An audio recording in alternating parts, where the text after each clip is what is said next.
Before I get started, I just have to say I always get embarrassed when they start reading off those things. It's kind of like, when your parents are like introducing you to, guests over the house or whatever, they just start reading off everything. So, sorry, just a little uncomfortable.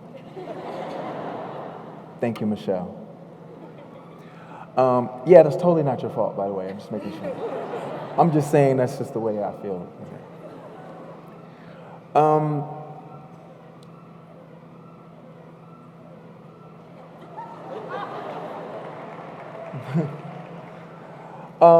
It's great to be back in Charlottesville. I am forever grateful for this opportunity to spend time with you guys today. President Ryan, UVA faculty and staff, family and friends, and most importantly, the class of 2019. Thank you guys so much.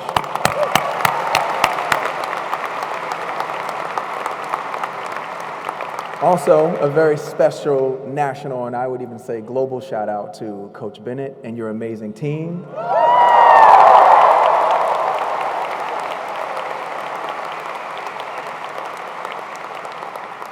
Congrats on your incredible season. Being here today with you guys and seeing this crowd, I feel like Virginia is having a very serious moment.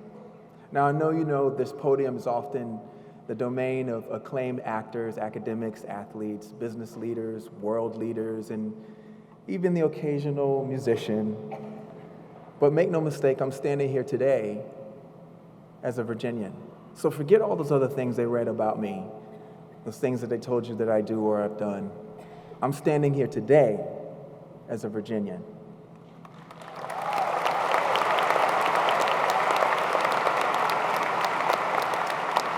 A Virginian that is proud of you.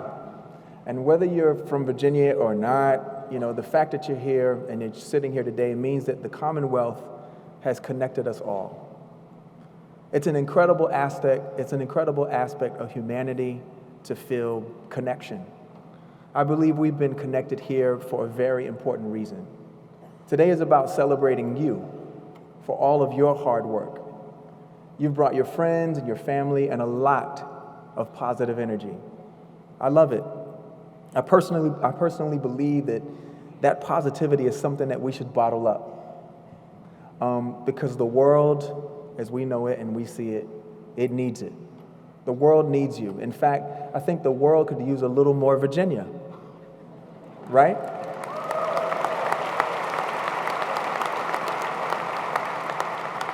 To be clear, I'm not a leader. I'm certainly not here to lead you. As a matter of fact, you are more likely to lead me someday. But I suppose I've acquired some experience. I've played a lot of different roles in life and in business, and I'm truly blessed to be able to share my perspective here with you today, so thank you again. The further you remove yourself from your experience here in Charlottesville, it will become very clear that your education is the biggest blessing. And the price of your degree, besides its literal cost, right? But that, the price of that degree is actually literally a responsibility. It's a responsibility to make life better. And here's the catch. The only way to make life better for yourself, the only true and lasting way to do that, is to make life better for others. So I'm going to say that again.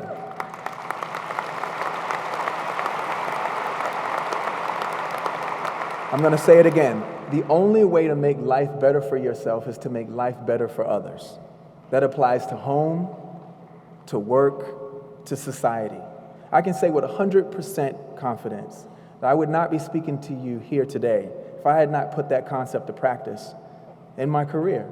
When I made others focus, incredible things would always happen. The good thing is, your generation, you guys know that already. I'm just here to nudge you again as you move on from classrooms to boardrooms. For me, it always comes back to Virginia. I love Virginia. Right? I grew up in Virginia Beach, and so I see its tremendous potential. Anybody from Virginia Beach? Okay. That's right. I see its tremendous potential. Loving something means loving it enough to make it better. When you're a music producer, that's exactly what you do. You listen to a track, it maybe blows your mind, and then you try to make it even better.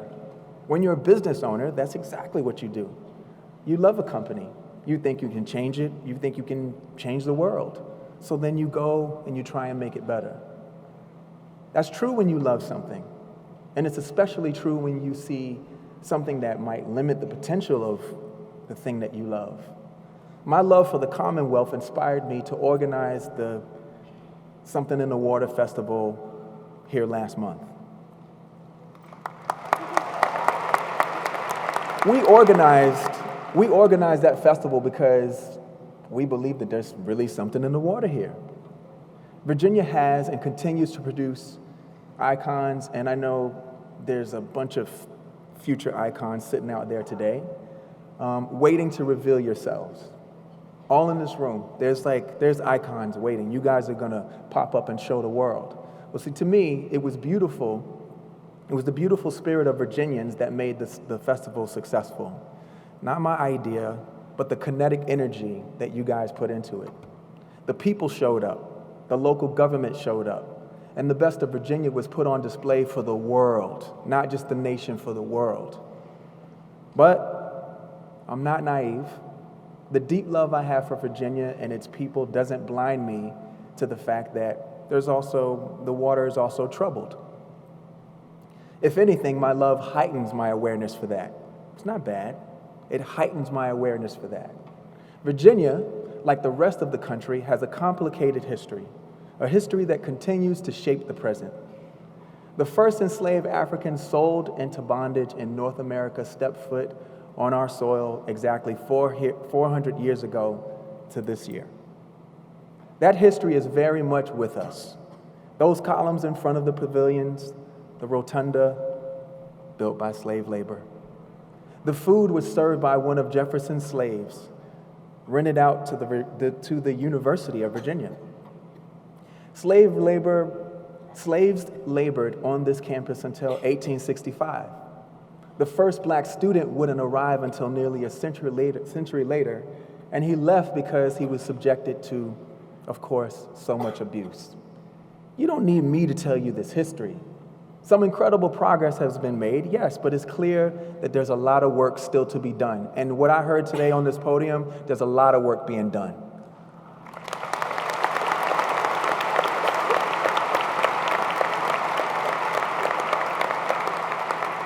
The reason I share these reminders is because I know it will motivate you even more. This is a good thing.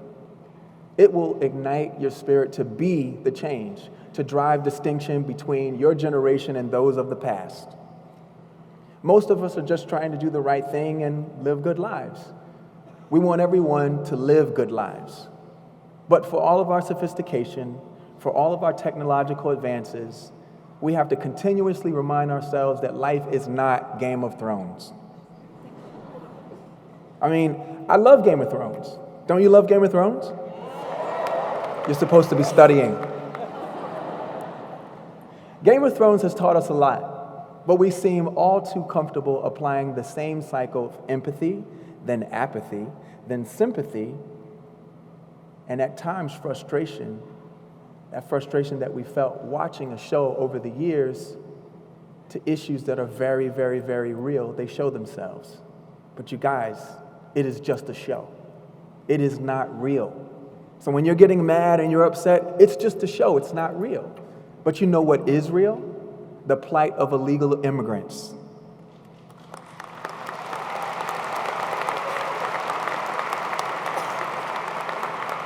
You know how it goes. Headline grabs your attention, we see the news, we feel sadness for people at the border. We all want better for our children, right? We can relate to that, our children, we can relate. We debate the rule of law, but it is clear it's clear that these people definitely need safety and security. Then we want to help. Then the news cycle shifts. The algorithm goes to work, right? The apathy sets in. We tune out and we move on. But unlike a TV show, their plight is very real. It's not improving. Those tiki torches are real, you guys. Okay? They are here, they are emboldened, but the news moves on. And when the stories are real, we cannot afford to just move on. We cannot let the algorithm continue to distract and, even worse, divide us, because that's what these algorithms are doing. Algorithms have no conscience, but you do. Every last one of you guys do. You understand what I'm saying? Please don't move on. The algorithms that are in your phones have no conscience. So when they work you up, they're not feeling sorry for the damage that it's doing between mother and father, grandfather, mom, dad, cousin, brother, friends. The algorithms don't care.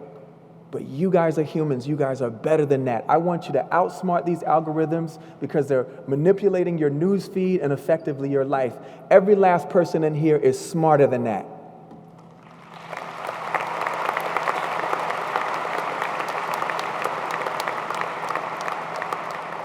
It's your self-awareness, it's your vision, and it's your privilege. And your empathy that will guide you guys to the right answers. That's why we're sitting in here right now, because everybody in here is educated. I realize that this sounds like I'm talking about people of color, but this goes way beyond skin color. We're talking about spirit. There's good ones and there's bad ones. The spirit determined to keep us divided operates without limitations. In this country, women didn't gain the right to vote until 1920. Are there ladies in this house?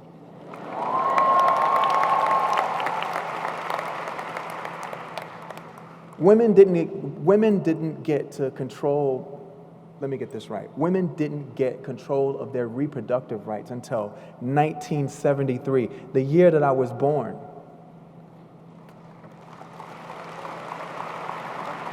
1973, your reproductive rights, 1973?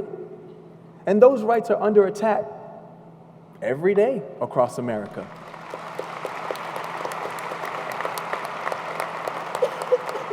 The Americans with Disabilities Act didn't happen until 1990. Disabilities? 1990? Before that, people with disabilities could be denied employment, shut out of the public services and spaces. No laws protected them. The LGBTQIA Americans couldn't marry until 2015. 2015. In several states, they can still be fired for their sexuality. Life for low-income people is harder in every way. Shorter lifespans, higher infant mortality rates, higher imprisonment rates, lack of access to healthy foods, crushing debt. You guys, women, LGBTQIA, teachers, and the poor are fair game for these oppressors. Even our own high school students are falling prey. You know the oppressors are entrenched when anxiety-inducing active shooter drills at public schools seem like the most viable solution to protect our children from gun violence. In 2019, what's the real role of the Electoral College if not a tool of oppression? I mean, what do we need it for? The popular vote doesn't work? But despite all of the efforts, I guess even the oppressors are at times susceptible to outside forces. It seems the Taliban have infiltrated the Alabama and Missouri state capitals. Are there women in this building? Are there people who love women in this building right now? You know, we ended slavery. You would think that, we'd be tired of telling other humans what they can do, what they can and can't do with their bodies. I mean, haven't we learned lessons about trying to govern human bodies? In fact, we might want to be careful because those same women whose reproductive organs we're trying to govern might just choose to not reproduce at all and effectively end mankind altogether. They have that right too. Some of you will say, and be patient with me, please. because I'm not pointing the finger. I'm actually opening my arms. Some of you will say, that's not on me. Some of you will say, that's not me. It's not what I believe or what I want to see, and I get that. But we are all connected, remember? And this is Virginia. And this is our chance and your chance to lead. Now, I want you to be honest and feel safe, okay? Let me see a show of hands of anyone in this room, graduates, guests, that have ever been made to feel like you were less than equal. Please keep your hands up, please. Like you were disadvantaged or outwardly harassed or hurt because someone thought you were different. Maybe not cute enough, tall enough, short enough, skinny enough, light enough, dark enough, but just because you were different. If someone singled you out for your otherness, please put your hands up. Okay? Keep your hands up. Look at these graduates and look at them with their hands up. They've accomplished what others told them that they never would. How does that feel right now?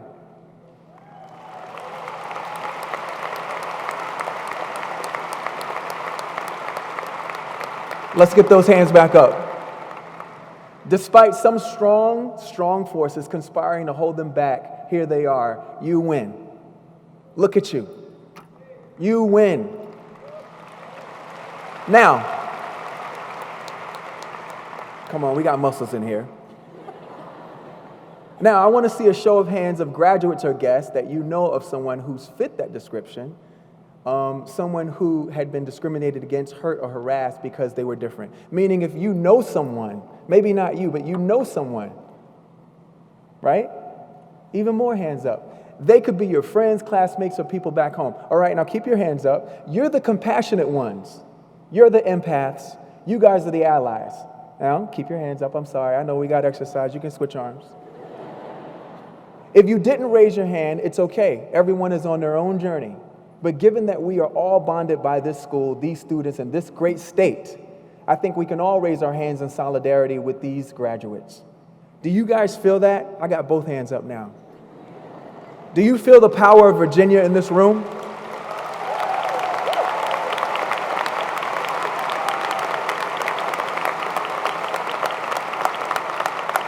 This is Virginia. If you feel that connectedness, just know that it's real. It represents understanding. It represents awareness. Enjoy that feeling. It's called empathy, you guys. Welcome to Virginia. This is Virginia. Once we know the plights of others, we can't unknow it. If your hand was raised, I'm asking you to join me all in serving as ambassadors, not just to the University of Virginia, but now to the state of Virginia. Think of Virginia as a country, and we are checking immigration papers. Guess what? Any and all are welcome and treated as equals from here on out in Virginia. Okay?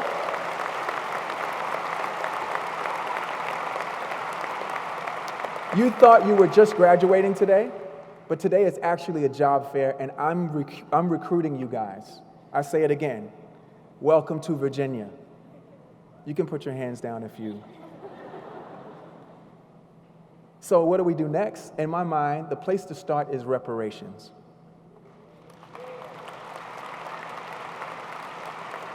Now I know that's a word that gets people fired up and turned off, mainly because most people don't really know what it means. But you know who isn't turned off by the word reparations? The educated. The people who just raise their hands now. The connected, they are connected and they are aware. That's you guys.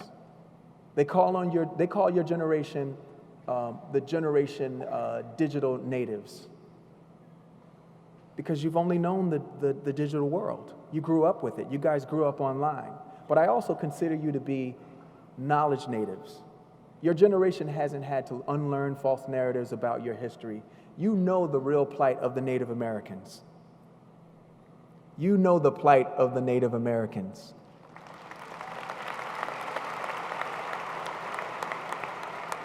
You know what they were promised and what was never delivered. From an early age, you questioned why we have slave owners on our money and not the original inhabitants of this land. Whether you prefer statistics or anecdotes, it's clear that ending slavery wasn't enough. Racism simply migrated from the American slave system to the justice system. It's in the healthcare system, it's in the financial system, it's in the housing system, it's in the education system. It's infested in everything, every institution, every branch of government. A country that has a foundation in racism can easily slide into all forms of discrimination. Once again, whether you prefer statistics or anecdotes, we are a nation that is divided, but they need to be more like Virginia, okay? I want my kids and all kids to know the beauty of this country, that out of many, we are one.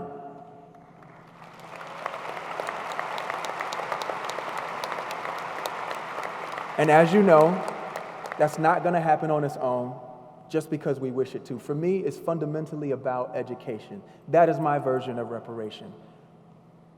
Education. And all of my experiences and all of my travels, I keep coming back to education as the answer. Education is the death blow to discrimination. Equality is achieved via education. Far too many black children still receive a second-class education in neglected, under-resourced schools. And even when they do graduate from high school, they can't afford college. America's education system is failing a lot of people, but especially African Americans. To me, any legitimate conversation about reparations starts with education.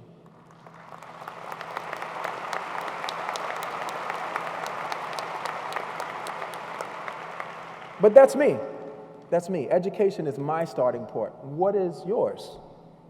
What are your ideas? Whatever the issue is, whatever issue is most important to you, healthcare, business, law, sports, entertainment, whatever. Consider how the legacies of discrimination against all types of people have infected it, because it always has.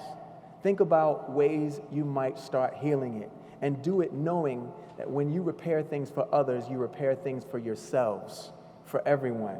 In the end, this isn't about one group of people, it's about all of us. It's about all of us. Now, I know what you're thinking. Why is he saying that to us today, of all days? Well, it's because as I've matured, so is my advice, and so is my perspective. It's been my privilege to meet the world's most successful business people, the world's most creative, the world's most accomplished. I met Oprah, and I met Obama.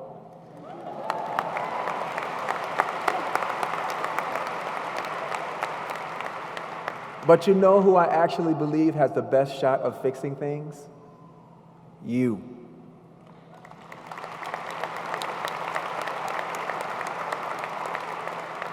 If I honestly thought it was Oprah or Obama, I would have said it to each one of them. I have. But I really do believe that there are two people, and in this room is a lot of power and a lot of future icons and a lot of decision makers, and you guys are actually going to change the world. So I mean it when I say you, okay?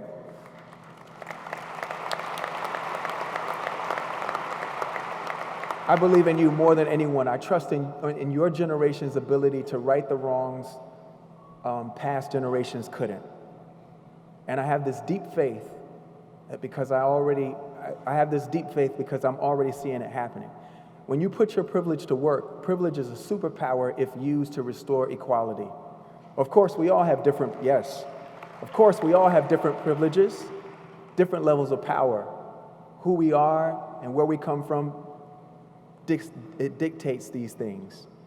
But one way or another, we have some power to change the culture that excludes and marginalizes and oppresses people. Earlier, I said the only way to make life better for yourself is to make life better for others. Just imagine how much more we could accomplish, how much more we could be if everyone could pursue their dreams unhindered. If everyone was free to be who they are, humanity would be completely and incredibly unstoppable. So class of 2019, you are entering the society at a time of incredible social progress. But it's progress that's being met with divisive, regressive spirit, with a force I've never seen in my lifetime. Yet your generation is rising to the occasion. I mean, look what's happened since 2017 with this school alone. It's been amazing what you guys have been doing.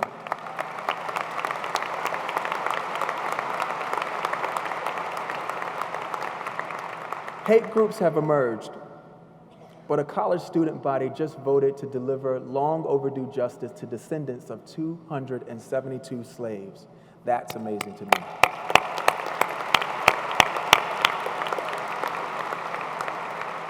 Some of our elected officials, steeped in privilege and hubris, have let us down, some of them. But a new generation of political leaders are taking Congress by storm. There's been a recent rise in hate crimes against LGBTQ people, but trailblazers like Laverne Cox, an amazing Black trans woman activist and actress, are proudly taking stage and telling their stories. So you guys, get ready. These people are part of a tidal wave of fresh perspectives ready to unleash on society. I want you to have hope. Enable these people, embolden their efforts, be a part of the change. When you see something that needs extra care, give it the care it needs. On that note, let us protect our teachers at all costs. Do you mind repeating that after me? Let us protect teachers at all costs.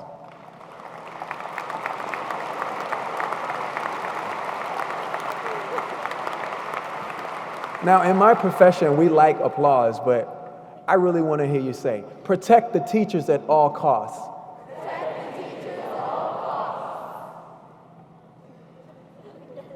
There we go. When I look out, I see thinkers, I see innovators, rule breakers. I see ambition, I see energy, I see bold, audacious dreams that are bound to disrupt. I see something in the water. So, class of 2019, class of 2019, please, history has been anticipating you. Don't keep it waiting any longer, 2019, and definitely don't fail to make your mark, because this is your time. You're going to change the world. You guys are going to change the world. The nation is going to take cue from Virginia. I like New Orleans, I like LA, I like Florida, I like Utah. Virginia is going to change the world.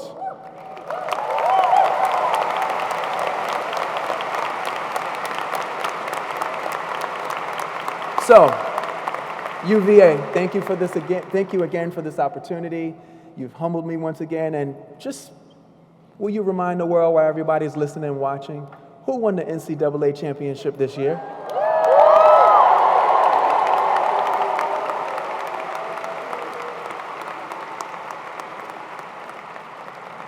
Thank you so much, and please go change the world.